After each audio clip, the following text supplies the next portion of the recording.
नमस्कार दोस्तों, बहुत बहुत स्वागत है आपका एग्जाम गुरुजी के डेली करंट अफेयर्स में। मैं हूं नीलेश और आप सभी का एग्जाम गुरुजी के 21 अगस्त के करंट अफेयर्स में स्वागत करता हूं। और करंट अफेयर्स की शुरुआत हमेशा आज के विचारों के साथ। तो आज का जो विचार है हमारा, वो सफलता का आनंद वही ले सकता है जो कठिनाइयों का सामना धैर्य और विश्वास के साथ करता है। तो देखिए, सफलता का यदि आपको आनंद लेना है, यदि आपको सफल होना है, तो आपके अंदर ये दो चीजें बहुत जरूरी है। वो एक धैर्य, दूसरा स्वयं के ऊपर विश्वास। यानी आपके अंदर यदि कॉन्फिडेंस है और आपके पास एबिलिटी है तो आप सक्सेस जरूर हो सकते हैं। और आप मतलब दोनों की जो कंबाइन एबिलिटी वो आपके पास होना चाहिए। ठीक है, ऐसा नहीं है कि आपके यदि अंदर पेशेंस नहीं है, आपके अंदर कॉन्फिडेंस नहीं है तो आप सक्सेस नहीं हो सकते। क्योंकि जो आपका धैर्य है वो आपकी जो कठिन परिस्थितियां होती हैं, जो एक कठिन समय होता है, वहां पर आपका धैर्य काम आता है। और आपका यह विश्वास कि एक दिन मैं सफल होऊंगा, यही विश्वास आपको एक दिन सफलता के पास लेके जाता है। तो इसी धैर्य और विश्वास के साथ अपनी जो आपकी लक्ष्य हैं, उन लक्ष्यों की तरफ धीरे धीरे आगे बढ़ते रहिए। सनई सनई एक दिन आप अपनी ऊंचाइयों को छू लेंगे। तो उन ऊंचाइयों को छूने के लिए यदि आपका लक्ष्य फूड सेफ्टी ऑफिसर है, तो फूड सेफ्टी ऑफिसर के लिए एग्जाम गुरुजी में पेपर 2 की टेस्ट सीरीज चल रही है। हमने ऐप को अपडेट किया, इसलिए सारे जो हमारे डेटाबेस है हमारा पूरा नए ऐप पे ट्रांसफर हो रहा है। तो उसमें बहुत सारी 2 से 3 दिन के अंदर पूरा डेटाबेस एग्जाम गुरुजी का जो हमारा नया ऐप है उसमें शिफ्ट हो जाएगा। तो जो लोगों को लॉगिन नहीं हो पा रहा, जो हमारे पुराने विद्यार्थी, तो परेशान नहीं हो, बस 2 से 3 दिन रुक जाइए। नया ऐप आप सभी को दिखने लगा है, उसमें बहुत सारे हम नए नए फंक्शंस लेके आए कि आपको मजा आ जाएगा। तो आप ये टेस्ट या जो भी हमारे कोर्सेस हैं इनको ज्वाइन कर सकते हैं। हमारी और आपकी मुलाकात तो होती रहेगी। तो आगे बढ़ेंगे सबसे पहले प्रश्न की तरफ। तो सबसे पहला प्रश्न जो है हमारा, वो संपूर्णता अभियान का है।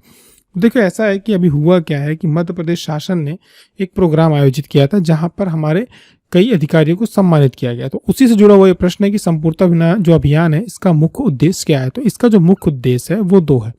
जो आकांक्षी जिले हैं और विकास खंड है, इनसे इनके विकास में, डेवलपमेंट जो भी योजनाएं जुड़ी हुई हैं उनको पूरी तरह से क्या करना, सिचुएशन सुनिश्चित करना कि वो सही जगह पे, सही टाइम पे, सही तरीके से हो रही हैं कि नहीं हो रही। तो देखो, ऐसा है कि अभी क्या हुआ था कि राज्य स्तरीय संपूर्णता अभियान का एक सम्मान समारोह आयोजित किया गया था, जहां पे आपको दिख रहे होंगे कि हमारे राज्य के बहुत सारे एसडीएम और जो विकास खंड अधिकारी यानी वीडियो होते हैं उन सभी को सम्मानित किया गया।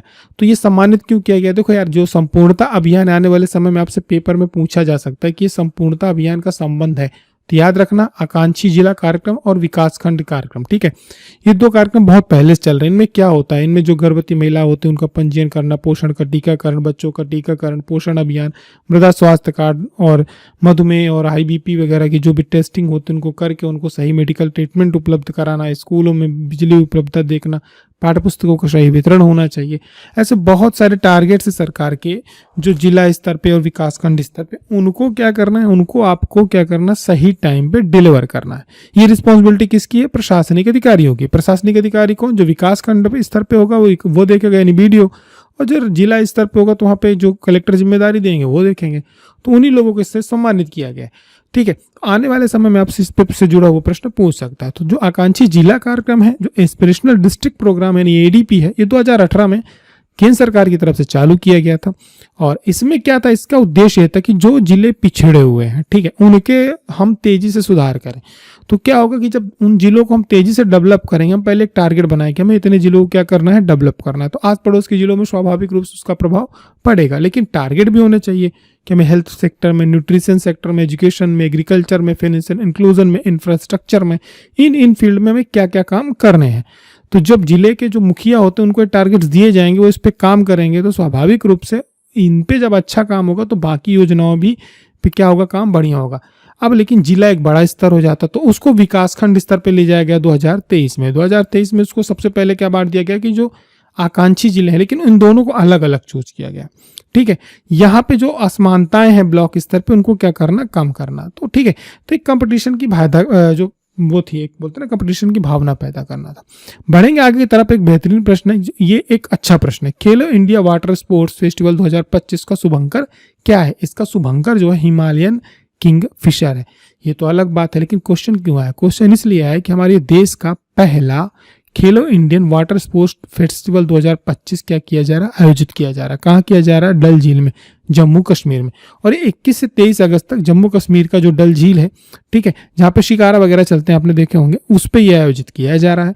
तो प्रदेश के कई खिलाड़ी हैं अलग अलग खेल के। अब आप सभी को पता, जो हमारे वाटर स्पोर्ट्स है, इसमें मध्य प्रदेश का अपना एक इंटरनेशनल लेवल पे दबदबा है। उसमें से कौन कौन से गेम? रोइंग होगा, कायाकिंग हो गया और केनोइंग हो गया। इन गेम्स में मध्य प्रदेश का बहुत अच्छा दबदबा। तो इसी में हमारे यहाँ खिलाड़ी वहाँ पे पार्टिसिपेट करने गए हैं और आशा है कि अच्छे पदक जीत करके लाएंगे। तो इसका जो शुभंकर है वो हिमालयन किंगफिशर है। कहाँ पर आयोजित किया जा रहा है? डल झील में आयोजित किया जा रहा है, ये याद रखना। बढ़ेंगे अगले प्रश्न की तरफ। प्रदेश का सबसे बड़ा फ्लाईओवर है, इसका निर्माण किया गया है मदन महल से दमोह नाका तक। कहाँ पे किया गया? जबलपुर में किया गया था। हमारे राज्य का ये सबसे बड़ा फ्लाईओवर होगा और इसका इनॉग्रेशन प्रदेश के मुखिया डॉक्टर मोहन यादव और जो हमारे रोड और ट्रांसपोर्ट मिनिस्टर है नितिन गडकरी सेंट्रल के, उनके द्वारा इसका इनॉग्रेशन किया जाएगा। 1100 करोड़ की लागत से 7 किलोमीटर लंबा जबलपुर में ये फ्लाईओवर बना है और यह रेल मार्ग के ऊपर बना देश का सबसे लंबा single spine cable stayed bridge है। ठीक है। मदन महल आप सभी को जानकारी होना चाहिए, जो हमारे गोंड शासक रहे हैं राजा मदन शाह, उनके द्वारा बनवाया गया था 11वीं शताब्दी के आसपास।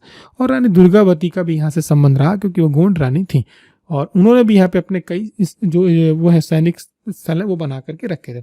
आगे की तरफ बढ़ेंगे, बात करेंगे आज के अगले प्रश्न की कि एक बगिया माँ के नाम, ये जो परियोजना है ये किस के अंतर्गत संचालित की जा रही है। तो देखिए योजना जो है ये एक बगिया माँ के नाम एक अलग परियोजना है, ठीक, योजना नहीं ये परियोजना। और ये परियोजना चलाई जा रही है योजना के अंतर्गत। वो योजना कौन सी है? मनरेगा।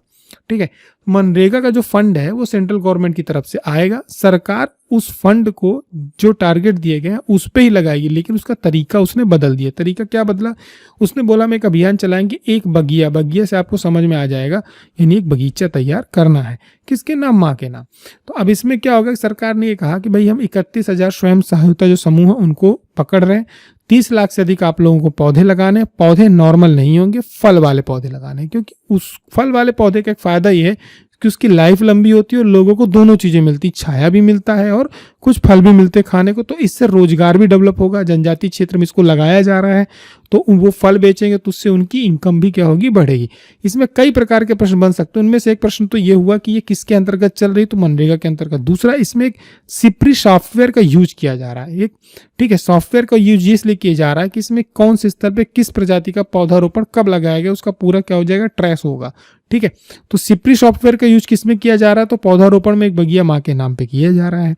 इसके अलावा इसमें क्या है, पूरा मतलब सरकार इसको पूरा हर लक्ष्य इस पे बना करके रखी कि क्या क्या होगा, पानी की सुविधाएं कैसे होंगी, इसमें तार की फेसिंग भी की जाएगी। ठीक है, इसमें जो लगाएंगे उनको पैसा डायरेक्ट उनके अकाउंट में जाएगा, डीबीसी में जाएगा। ठीक है, प्रशिक्षण भी दिया जाएगा, वो ड्रोन के थ्रू उनकी निगरानी भी कर सकेंगे, ये सब कुछ वो कर सकेंगे।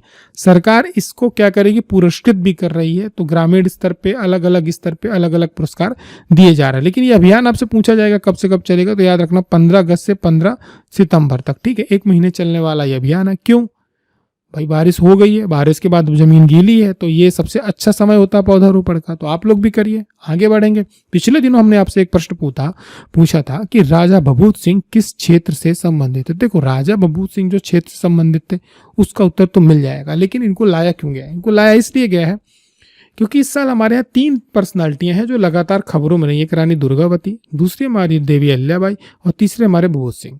ठीक, तीनों के बारे में बात होती रहेगी। लेकिन जो राजा भभूत सिंह है ये आदिवासी योद्धा थे, हमारे यहाँ स्वतंत्रता सेनानी भी थे। साथ साथ ये गोंड जागीरदार थे और जो हर्राकोट रायखेड़ी यानी पचमढ़ी का एक क्षेत्र, वहां से इनका संबंध रहा है। लेकिन इन्हें नर्मदांचल के शिवाजी के रूप में जाना जाता है।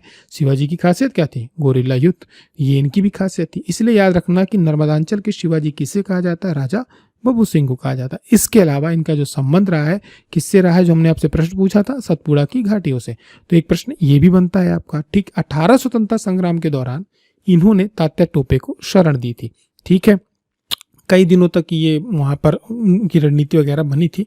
लेकिन एक बात और ध्यान में रखना है कि जो देनवा की घाटी में अंग्रेजों के खिलाफ दर्शन युद्ध लड़ा गया था, उसमें जो ब्रिटिश सेना बहुत परेशान हुई, उसके लिए उन्होंने क्या किया कि एक मद्रास की इन्फेंट्री टुकड़ी को बुलानी पड़ी, जिन्होंने बाद में इनको पकड़ा और 1860 में जबलपुर में, कहां पर? जबलपुर में अंग्रेजों ने पकड़कर इनकी हत्या कर दी, मार दिया। ठीक है, अब अब क्या हुआ, लेकिन हमारे शहीद थे, ये आदिवासी शहीद थे।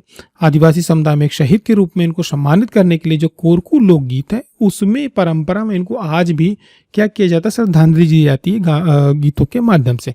मध्य प्रदेश सरकार ने इसके क्रम में बढ़ते हुए आगे क्या किया, मध्य प्रदेश सरकार ने यह किया कि जो पचमढ़ी का वाइल्ड लाइफ सेंचुरी है उसका नामकरण अब राजा भभूत सिंह के नाम पर उन्होंने कर दिया है। ठीक है, अब इसके सम्मान में और आगे बढ़ते हुए सरकार ने क्या किया, रानी दुर्गावती की जो रामनगर में कैबिनेट बैठक करी थी, इंदौर में जो उन्होंने कैबिनेट बैठक करी थी वो किसको समर्पित करी, देवी अहिल्या माता को करी।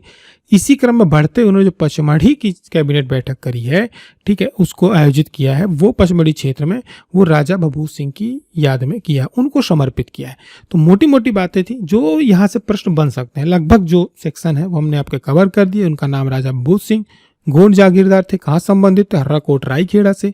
उपनाम क्या था, नर्मदांचल के शिवाजी। 1857 के संघर्ष में किनसे मुलाकात हुई थी, तात्या टोपे के साथ।